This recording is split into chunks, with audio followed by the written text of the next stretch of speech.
அன்பிற்குரிய சகோதரர்களே, பிப்ரவரி 14 தினத்தை காதலர் தினம் என்று சொல்லி சில இளைஞர்கள் காம களியாட்டங்களில் ஈடுபட்டு வரக்கூடிய காட்சிகளை நாம் பார்க்கிறோம். பொதுவாக ஒரு செயலுக்கு தினம் என்று சொல்லி கொண்டாடுவதே பொதுவா முட்டாள்தனம். அதுல இந்த கண்ட கலிசடைகளுக்காக தினம் வைப்பது என்பது அதைவிட மிகப்பெரிய ஒரு முட்டாள்தனம் என்பதை முதல்ல நம்ம புரிஞ்சுக்கிறோம். அதே நேரத்தில் இன்றைக்கு இந்த சமுதாயத்தில் காதல் என்று எதை சொல்கிறார்கள்? காதல் என்று இவர்கள் வைத்திருக்கிற பெயருக்கு என்ன அர்த்தம் வைக்கிறார்கள் என்று சொன்னால், காதல் சொன்னா திருமணத்துக்கு முன்னாடி ஒரு ஆணும் ஒரு பெண்ணும் அவர்கள் தனிமையிலே கொஞ்சி குழாவுவதற்கு பெயர் காதல் என்று சொல்கிறார்கள்.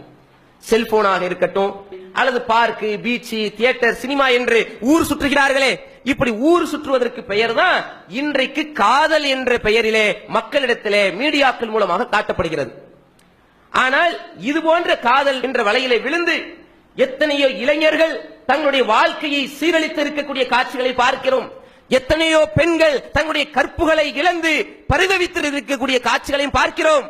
ஆனால் இது போன்ற அவல நிலையில் இருந்து நம்முடைய சமுதாயத்தினுடைய இளைஞர்களை காக்க வேண்டிய பொறுப்பு ஒவ்வொரு மூமினான பெற்றோர்களுக்கும் இருக்கிறது. ஏனென்று சொன்னால், இந்த பருவம் இருக்கிறதே, குறிப்பாக இந்த 13 to 19 வயதில் இருக்கக்கூடிய டீனேஜ் பருவம் என்று சொல்வார்கள். இந்த பருவம் மிக பெரிய ஒரு தடுமாறக்கூடிய பருவம்.